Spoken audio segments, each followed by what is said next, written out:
You're watching Public Affairs. Berkowitz is my name, and politics is our game. And we will be doing lots of politics and public policy because we have back again Joel Pollak, who's running for Congress in the 9th Congressional District. He is the Republican nominee. He's taking on Congresswoman Jan Schakowsky, the 12-year incumbent. He's got his work cut out for him. This district, as we went over before, when last time you were on, it's basically north of Chicago, right? And includes some of the north portion of Chicago. That's correct. All right. Come back to that as we go through it. Joel Pollak, of course, as we said when he was on before, immigrated as an infant to the United States from South Africa, grew up in Skokie, has 2 degrees from Harvard undergrad, and then a Harvard Law School. He's worked as a journalist in South Africa. He is married to somebody who herself is an immigrant, or she's a permanent resident status, right? Mm-hmm. On her way to becoming a citizen. And Joel, you became a citizen when you were about 10 years old? That's right, 1987. Okay. Perhaps more about Joel as we get into the show. But last time we were talking, and we'll start out with that, spend a much shorter time on that, but we talked about the whole issue of Iraq, and we talked about Afghanistan and Iran and Israel and where that all leads. One thing we didn't talk about is you had said, maybe the timing was wrong. Perhaps we should have waited a little longer, worked with allies before we took action to go into Iraq, right? That's correct. But looking back, do you think it was worth it? I mean, you said the surge was worth it. I mean, it was worth it. You look at having improved the situation with the surge, strength, and leaving Iraq fairly soon now with a strong Iraq, and that accomplished something, right? Yes. But how much was the cost, the monetary cost? What was it about? If you look at overall cost, we talking $1.5, $2 trillion? Well, that's certainly what it cost if you ask Joseph Stiglitz. But I think if you ask the people who authorized the funding in Congress, it's considerably monetary less. Cost. What would you say? I think it's up in the several hundreds of billions of dollars. Well, more than that, because wasn't it about $100 billion, at least $150 billion a year? It was, but if you also look at... It's gone down in the last few years? Yeah, I think so. As we pull out more troops, I think we'll see the costs go down as well. I think, if you wanted to take a more liberal estimate, it would be around $1 trillion, but I don't think that the $3 trillion figure that's been put out there by some people is necessarily accurate. Cost in terms of lives lost, American lives lost, would you say 4,000 or 5,000? Yes, we've lost in the several thousands of American men and women who've given their lives there. More than several thousand, if it's yes. up to 5,000. Yeah. Do you know what the figure is? I don't know the exact number today. All right. And then, of course, Americans who've been severely injured. Again, totals in the tens of thousands, yes, probably. It is. And the Iraqis have lost their lives. Yes, yes. Are we talking hundreds of thousands, or what are we talking? We're talking about, I think, in the range of about 100,000, if you include people who have been killed not by, of course, the war itself, but people who've lost their lives in terror attacks, which we've been alarmingly silent about. We should really be speaking out more forcefully and making the moral case against what has been going on. And luckily, I think we have been doing that on the ground in Iraq and building alliances with communities in Iraq that have decided to take matters seriously in this new government and stand together against the terrorism in Iraq. And we lost, did we lose, Iraq at one point before the war was a check on Iran. We might not have had a lot of sympathy with Saddam Hussein, we had none. He was a brutal dictator. Yes. But he was a check on another dictatorial regime that is in Iran. We've lost that. He was a Sunni-led regime, so there was a clash between the Sunnis and the Shias, right? And so there was less affinity between Iran and Iraq than there's currently is the case, even after we've gone in and changed the government. So would you acknowledge that we did lose that check that Iraq was on Iran? Of course, they had a long war before, too. I think we gained a new check in the form of a strong Iraqi democracy, which I think is part of the reason Iran almost deposed its own regime last year. They saw a tyranny fall to the west, they saw a tyranny fall to the east, and I think the Iranian people began to ask, why can't we change our government? I think that a strong democratic Iraq, no matter which religious party is in ascendancy, I think is the most effective check on Iran. I don't think it is good for the long-term security of the U.S. to rely on dictators to do our dirty work for us.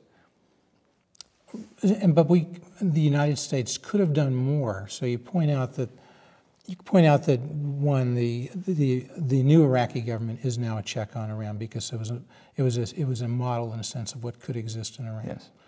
And so, despite the cost monetary, despite the cost in lives, looking back, if we had it to do all over again, you would do that with Iraq. You would go in and support, take the action we took, maybe take it a little later, but you think it was the appropriate action. I think it was also an action eventually we would not have had a choice but to do. I think that it was worth it, and I do believe that certainly pulling out early would have been a disaster. And I think that we owe it to those who have given their lives to make sure that our mission was not in vain, and to leave Iraq as stable and as democratic and as functional as we know it can be. And the good news is that after the recent democratic elections, it seems to be certainly moving in a positive direction. And in Iran, you would think, it would be your argument that the United States should have done more to support the burgeoning democratic movement in Iran. Yes. What should they have done? I mean, should they have gotten involved in an undercover intelligence way? I'm not sure if that would have been the answer. I think when people topple tyrants, it's better if it's done by the people in the country itself. The Italians got rid of Mussolini themselves, even though the West and the Allies certainly intervened during World War II. It's always better that way if it's not done by a foreign occupier. But I think that we certainly could have done more to raise sanctions, not just on Iran's nuclear program, but against it on the basis of human rights, and to make clear that there would be no further progress on other fronts unless Iran complied with international human rights norms, instead of which we've now just recently elected Iran to the UN Commission on the Status of Women, which is really alarming when you consider how many women were killed by the Iranian regime in those protests last year. We also, I think, could have... Is that a sign that the United States doesn't think it has the strength in the United Nations to stop that type of thing? So the U.S. is choosing its battles, accordingly? I think... Or do you think that the United States, as the foreign policy under Barack Obama now, actually thinks this is a good idea?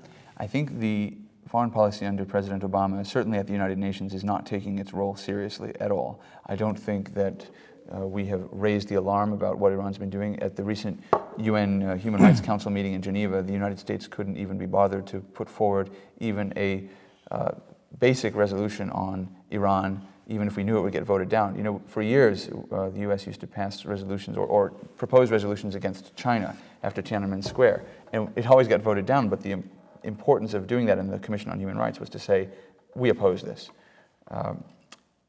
We didn't even do that in Geneva this past year, and now we've allowed Iran to become one of the world leaders on the status of women. It just talks about our lack of commitment to our own values, and I don't think there's any strategic gain for it. I think we see a retreat on every front, and I don't think that's not how you build a coalition to confront Iran. We have our coalition partners, our alliance partners in Europe, in the Middle East, and around the world saying to us, we need you here at the table. Where are you? We need you to be more forceful. Israel and Palestine. Is there a way of moving toward a solution of that issue, of the conflict between Israel and Palestine? Should we even address it that way? Do we call it, is there a second state there? Do we call it Palestine? I think there is if the Palestinians decide they want one. I think that what has been really interesting in recent years is how little interest there actually is among Palestinians in creating a Palestinian state. And I think that should give us pause as to whether or not the current peace track that we're on really deserves the urgency that we're ascribing to it. I think that things have improved because Israel has taken necessary security measures to prevent itself from terror attacks and rocket attacks. Things have also improved in the West Bank economically because Israel has removed some of the roadblocks and so on, and has still enough of a military presence there to prevent Hamas from being a real force in the West Bank. But I think that when you have the Palestinian Authority government still inciting hatred of Jews and Israelis, naming public squares after terrorists, boycotting products from Israel and so on, I think that that really does not create a climate for peace. And I think the administration, by focusing on Israel and treating Israel as if it's the problem, has actually set back the cause of peace because it has discouraged Palestinian leaders from making any kind of meaningful concessions. I think that it's really up to the Palestinians to decide what future they want. I don't think that they have moved decisively. Was there a difference between the Palestinians who are in Gaza and the Palestinians who are in the West Bank in terms of the leadership? There certainly is, in the sense that Palestinians in the West Bank still have a chance to get it right. I think that the election of Hamas and the subsequent coup by Hamas in removing the executive that was led by Fatah in Gaza really means that the Palestinians in Gaza are living under what amounts to a dictatorship, and the people in the West Bank still have a choice. And so until that changes, there really is no movement or possibility for a movement toward peace in Israel? I won't say there's no possibility, but certainly it will depend on the willingness of Palestinian leaders to abandon terror and recognize the legitimacy of a Jewish state in the Middle East. Settlements, are those, is Israel causing a problem with settlements? I don't think so. I think that settlements Never? Well, I don't think so, actually. I think settlements have never been the obstacle to peace in the Middle East. Israel's always been willing to remove settlements when there was a real peace deal on the table. It did so in the Sinai, it did so most recently in Gaza. And for me, really, the 2005 disengagement from Gaza is the answer to the question of whether settlements are the issue, because every single settler, every single soldier was pulled out of Gaza, and instead of greater peace, there was greater war. So I think settlements are not the problem and have not been the problem. I think perhaps for Israelis it's a problem if there's lack of law enforcement, if there are settlements that are not legal according to Israeli law. I think that's a question for Israelis to tackle. But I don't think in terms of the peace process with the Palestinians, I don't think that settlements are really the issue at all. Let's go over to the economy, which you covered last time a bit, on jobs and so forth. We didn't quite pin down what the cause was. When I said what caused the meltdown, you said we all are responsible, right? Including Barney Frank. I guess he didn't take any responsibility, did he, when you asked him? No, he did not. But if you had to choose between Wall Street, which many people say was responsible in some sense, Fannie Mae and Freddie Mac, or something else, where would you go for the responsibility for the meltdown in 2008 of the financial sector? I think both Wall Street and Washington are responsible, are equally responsible. I think that Washington created a set of rules, in some cases prompted by Wall Street and lobbyists and insiders, and Wall Street then profited from those rules, and nobody on Wall Street, or very few people, were capable of saying, hey, stop me before. The securitization of mortgages, is that what Wall Street did that was wrong, you think? That was one of the things. Also, I think there was a deregulation that allowed reserve requirements to fall below what they had been before. There had been the repeal of the Glass-Steagall Act, all sorts of... Were you opposed to the repeal of the Glass-Steagall Act? No, but when you do that and you do all these things at once, you're creating a new regulatory world, and you're doing it in a way that's going to benefit some and not benefit others. I don't think we had quite a handle on that. And then you had the Sarbanes-Oxley Act that came in, which imposed a severe regulatory burden on companies, but without really changing their incentives, without really saying, hey, you guys are actually you have to bear the burden of these risks. Instead, Washington kept taking up more and more of that burden. Fannie Mae and Freddie Mac were part of that. And what we're doing now with this new financial reform bill is closing those ties between Wall Street and Washington ever closer. The new regulations that are being written to benefit larger institutions, larger companies, companies that were considered too big to fail and that were bailed out at the expense of smaller firms, at the expense of new entrepreneurs. That's not the direction we want our economy to move in. We're simply repeating the mistakes of the past. Are there ever banks that are too big to fail? Do you think, or have there been in the history of the United States? I don't think so. I think so. Your view was, if they are failing, let them go and let them go through the just formal bankruptcy process. Well, I think also we can expand the powers of the FDIC to wind down banks. I think bankruptcy is a very important tool. I think that the FDIC should be allowed to move into banks and protect the interests of creditors and depositors and to take on larger projects. I don't think that any bank is too big to fail, and I think allowing a too big to fail, even through the back door, which is what the current bill does, creates distorted incentives. Well, has the bailout provision, the $50 billion bailout fund, that I think initially was in the legislation, that's now been removed, right? I believe so, but I think there's still there are other problems in there that allow a certain freedom of action by the executive, by the government, to decide which institutions need immediate financial assistance, and there's no real cap on that. And I think that's the danger of this. I don't think it was really designed at addressing the fundamental causes of the 2008 crash, which is that we let risk and reward get out of whack. We have to make sure that people taking risks can, on the one hand, reap the rewards, but on the other hand, have to face the responsibility. And the more you emphasize responsibility, whether personal or institutional, I think the better choices people will make. But the $700 billion bailout that was really initiated by Paulson and President Bush, joined in with Harry Reid and Nancy Pelosi, would you say that was a mistake? I do believe it was a mistake, and it was also never spent fully. It was $700 billion that first failed to pass the House, then did pass the House, and was never completely spent. It was set up as this sort of emergency fund. We have to spend it, but then they rolled over half of it to the new administration, and a lot of it wasn't even spent. I think the thing that did send a positive signal to credit markets was that the government was doing something, that there was some sort of restoration of confidence. But I don't think that was purely because the government decided to then pay out this or guarantee this $700 billion bailout. I think it was a mistake, and it was an even bigger mistake to follow that bailout with the $700 or $800 billion stimulus bill. I think that really made our economy less secure because it's driving investor concerns about the security of U.S. government bonds and the future of our financial system. Let me go over to education. School choice, school vouchers. You come out, you're a big supporter of school choice? Yes. And school vouchers? Yes. Fully funded school vouchers.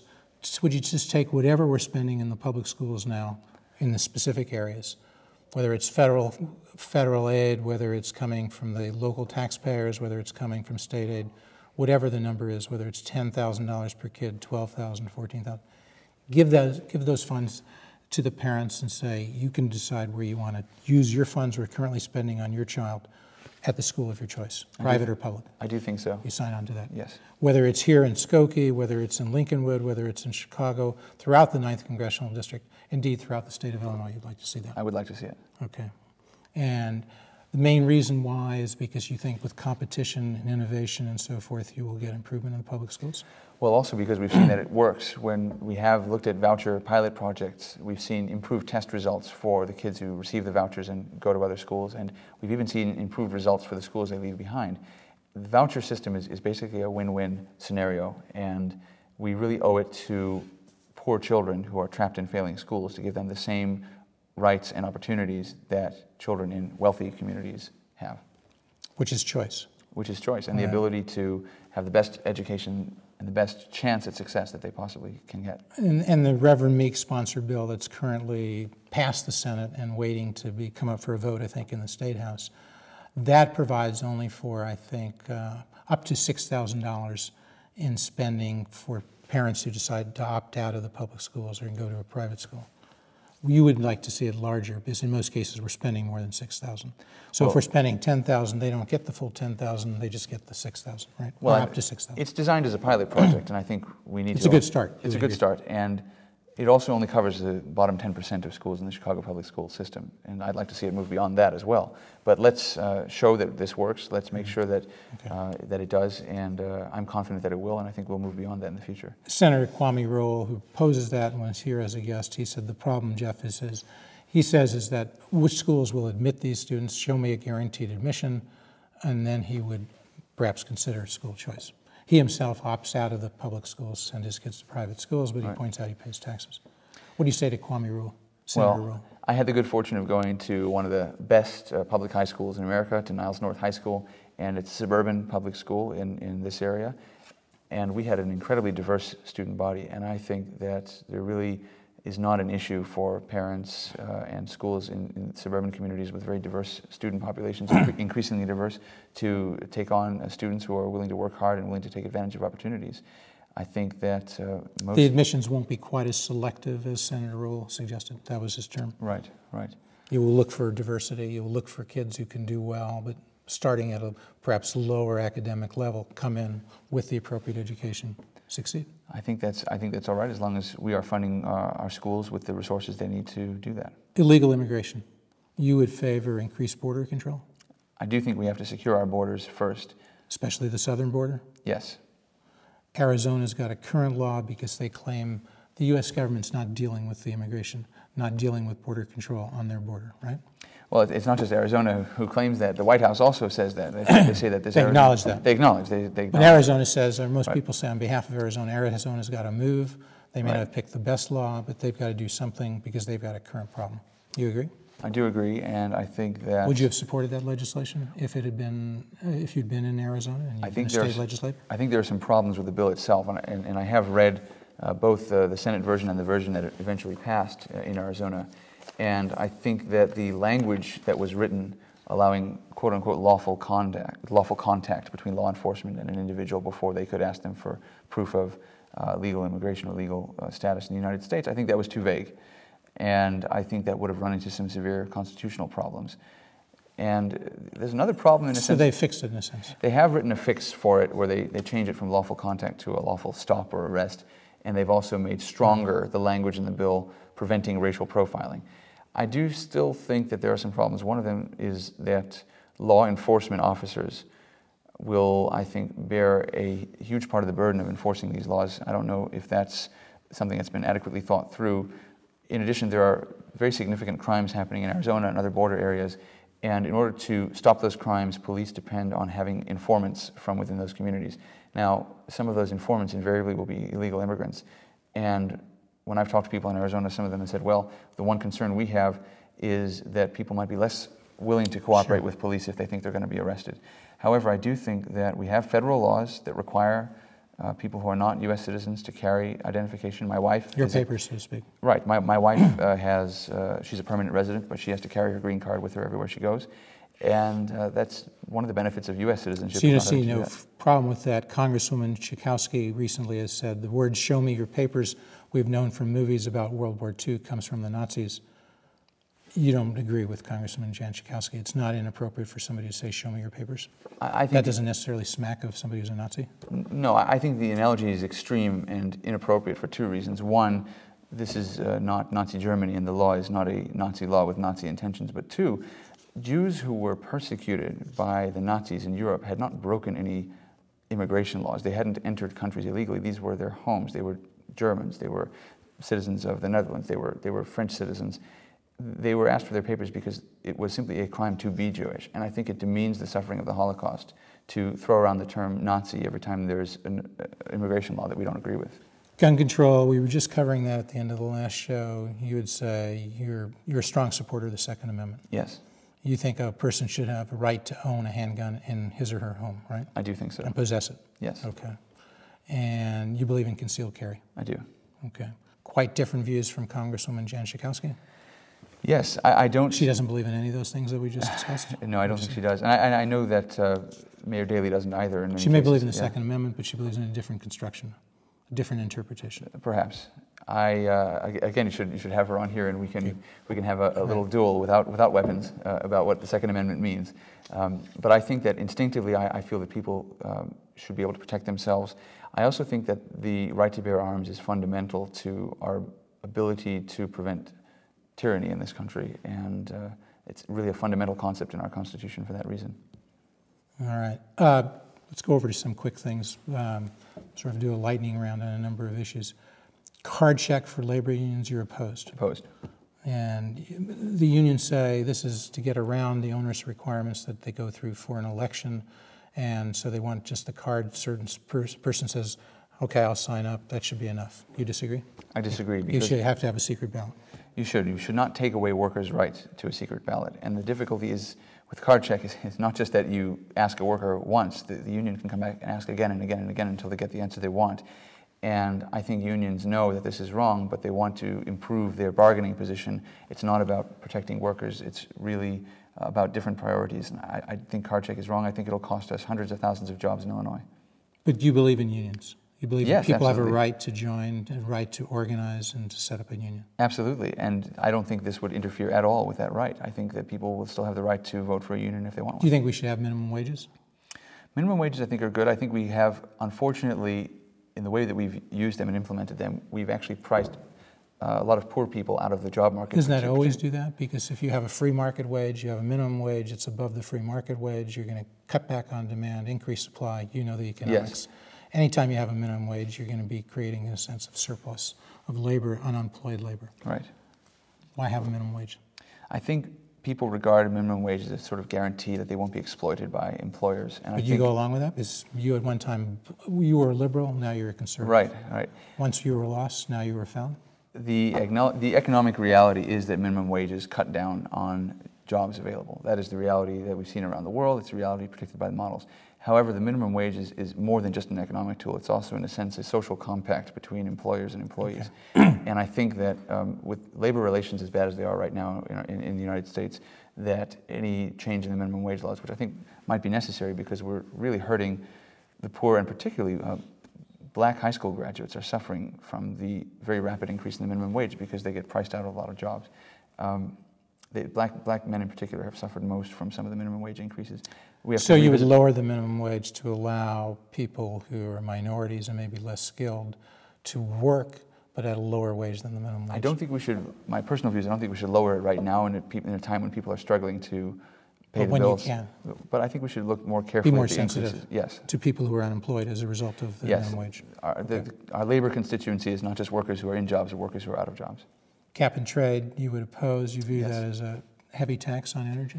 It is, and it's also not good for the environment either, because if we impose cap and trade in the United States, we're going to be pushing American companies overseas to countries where they're allowed to pollute a lot more, and if global pollution is what we're concerned about here, cap and trade is actually going to drive that pollution up, not down. All right. Would you say no to waterboarding? I would. Do you think that's torture? I'm not sure if it fits the definition of torture, but I don't think it's the kind of thing we should be doing. All right, and you have said on the assault weapon ban, you would not generally favor bringing back the federal ban on assault weapons?